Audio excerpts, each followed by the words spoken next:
राहुल सिंह जिंदाबाद। जोर से बोलते हुए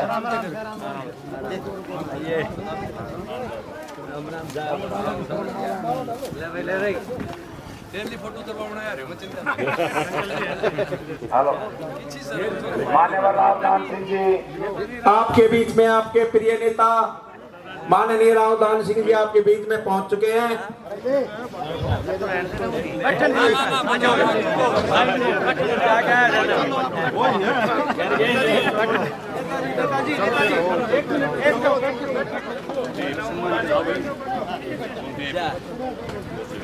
चेयरमैन साहब बहुत पुराना है, सालों से लगा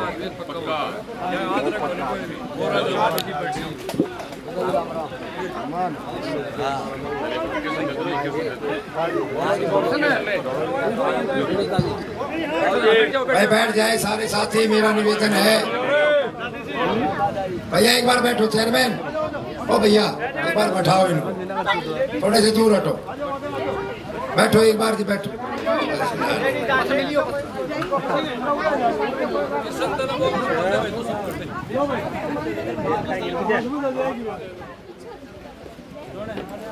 भाई मूर्तन जी आ जाए, मूर्तन जी पगड़ी लेकर के।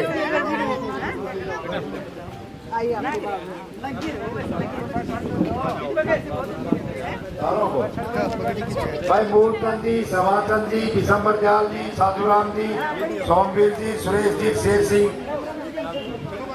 उठा जाओ भाई किसाना आ जाओ। मूसा जी उधर देखो, आ जाओ।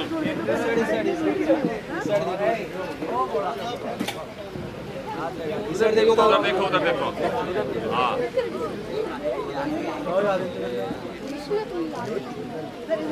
बस जी बस।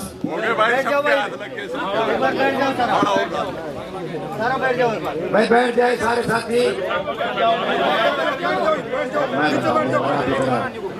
भाई साहब बैठो, भाई चेयरमैन, चेयरमैन बैठो, चेयरमैन बैठे। भाई शेर सिंह जी अपनी तरफ से मान सम्मान कर रहे हैं। बैठो, बैठ जाओ बच्चे, बैठो बैठो। आप पीछे दिखाई नहीं दे रहा प्रोग्राम, आप इधर आओ। क्या इधर आ जाओ, आप खड़े रहो, इधर आ जाओ। चौधरी उदयपाल सिंह की, श्री राहुल गांधी की, कांग्रेस पार्टी की। मेरे साथ आए हुए सभी सम्मानित वरिष्ठ कांग्रेस के नेतागण, उपस्थित पिता तुल्य बुजुर्गों, आदर और मान के योग, जहाँ तक मेरी आवाज़ पहुँच रही है मेरी आदरणीय माताओं बहनों, नौजवान साथियों, प्यारे भाई और प्यारे,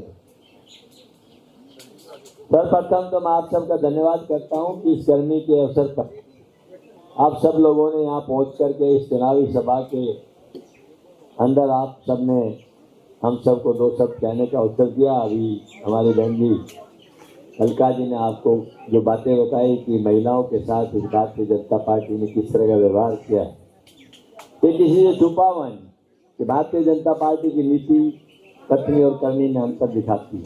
इनका चाल चरित्र भी चेहरा पहले शायद किसी को नहीं मालूम होगा, लेकिन इस 10 साल के दौरान अच्छी तरह से एक एक बात का आम आदमी को पता है। लेकिन मैं कहना चाहता हूं कि इन्होंने किसी वर्ग को अछूता नहीं छोड़ा, चाहे वो किसान हो, जवान हो, कर्मचारी हो, व्यापारी हो, चाहे महिला हो, चाहे मजदूर हो। आज पूरा हिंदुस्तान पीड़ित और परेशान है और वो चाहता है कि इनसे छुटकारा पाए। जिस बाबा साहब अम्बेडकर ने इतने मन से, इतने चिंतन से, इतने मंथन के बाद लोगों से राय मशवरा लेके दुनिया का सबसे बेहतरीन संविधान पैदा किया, आज उस संविधान के साथ ही अपना खिलवाड़ करना चाहते थे, तब्दील करना चाहते थे, अमेंडमेंट करना चाहते थे। ये तो वक्त से पहले समझ में आ गई लोगों को, और मैं विशेष तौर पर इसमें श्रेय देता हूँ तो सिर्फ ऐसी समाज को जिन्होंने कश्मीर से कन्याकुमारी तक एक बात ध्यान में रखी कि 400 पार के नारे में 240 पे टिका दिया, वरना 400 पार के नारे में 370 तक सीटें सोचते से आ जाएंगी और हम संविधान को जैसे चाहेंगे तोड़ मरोड़ लेंगे। ये इस बात का प्रतीक है कि इनकी भावनाएं, इनकी नीति और इनकी सोच बड़े संकीर्ण विचारों की है, और ये कांग्रेस को नहीं, किसी को भी कुछ नहीं देना चाहते, न श्रेय देना चाहते हैं, न काम के लिए कुछ अच्छा बताना चाहते हैं। ये सिर्फ एक चाहते हैं कि हमें राजनीतिक रोटियां सेकनी है तो राजनीतिक रंग दें। कोई भी ज्वलंत समस्या होगी उसे 1 मिनट के अंदर मंदिर, मस्जिद, गुरुद्वारा और इनमें बात करके भाई से भाई को लड़ा करके उसमें राजनीतिक रोटियां सेकने का इनका हमेशा प्रयास रहता है। आज फिर समय आया, 10 साल के कुशासन के बाद कांग्रेस से एक आशा और अपेक्षा है कि सुशासन का समय आएगा। जो जो भाई पीड़ित रहे हैं उनकी समस्या का समाधान होगा। हमने कहा कि हमने 7 संकल्प लिए हैं और भारतीय जनता पार्टी ने भी इसके एक तरह से जवाब देने के लिए 20 संकल्प की घोषणा की, लेकिन उनके संकल्प की कोई कीमत नहीं, क्योंकि उनकी गारंटी कोई मानता नहीं। उन्होंने इतनी झूठ बोल दी है कि आज आम आदमी इस बात से अच्छी तरह से परिचित है कि भाजपा के कहे हुए का कोई अर्थ नहीं, कांग्रेस के कहे हुए का अर्थ है। क्योंकि कांग्रेस ऐसी एक पार्टी है जिसने नैतिकता के आधार पर और कमिटमेंट के आधार पर देश के अंदर राजनीति की है। 2 शहीद बड़े जवान, मतलब देश के प्रधानमंत्री सत्ता के लिए नहीं, इस देश के लिए कुर्बान करके देश की आज़ादी के बाद भी हमने अपनी सिक्योरिटी और एकता अखंड होने से रोका है। आज हम ये कहना चाहते हैं कि समय आपके पास है, लंबा समय नहीं है, 5 तारीख तक का टाइम है। उस दिन तक आप विचार बना के बात कर लें कि बाबा साहेब ने जो इतना बड़ा काम किया था संविधान का, इतनी बड़ी बातें कही थी, उन सब का अगर अर्थ हम समझेंगे तो इन लोगों को सत्ता से दूर करना हमारा तय माना जा रहा है। मुझे पूरा भरोसा है सबसे पहले तो मेरे एससी भाइयों पर कि जिन्होंने बहुत एकजुटता दिखाई, और पहली बार ऐसा हुआ बहुत सालों बाद कि कांग्रेस के अंदर हमारे भाइयों की ताकत उभर कर आई। आज फिर वही समय आ रहा है, एक एससी भाई अपने हक और अधिकार की लड़ाई लड़ेगा और कांग्रेस के पक्ष के अंदर मतदान करेगा।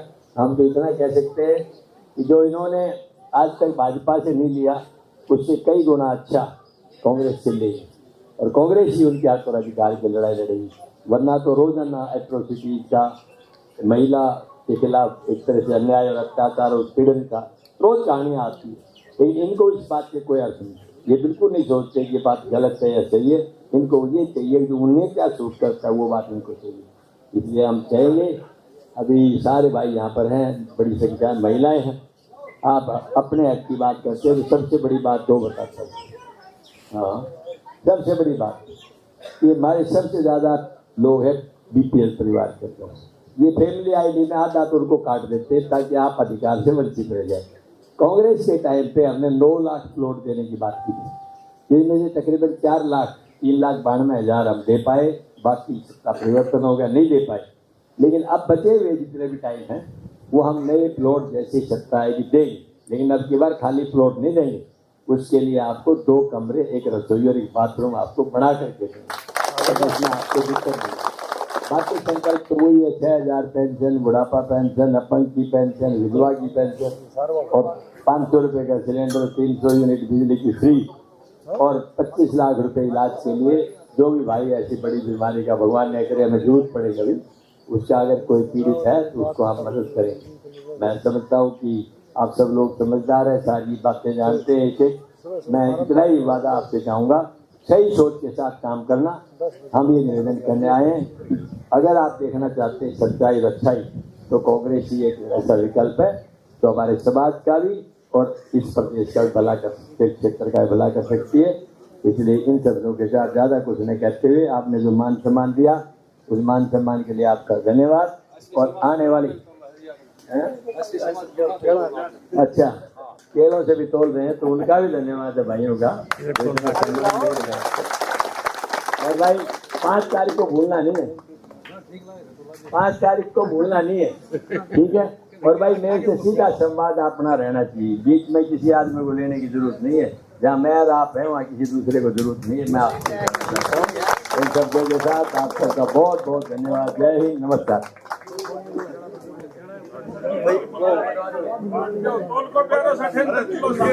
हेलो।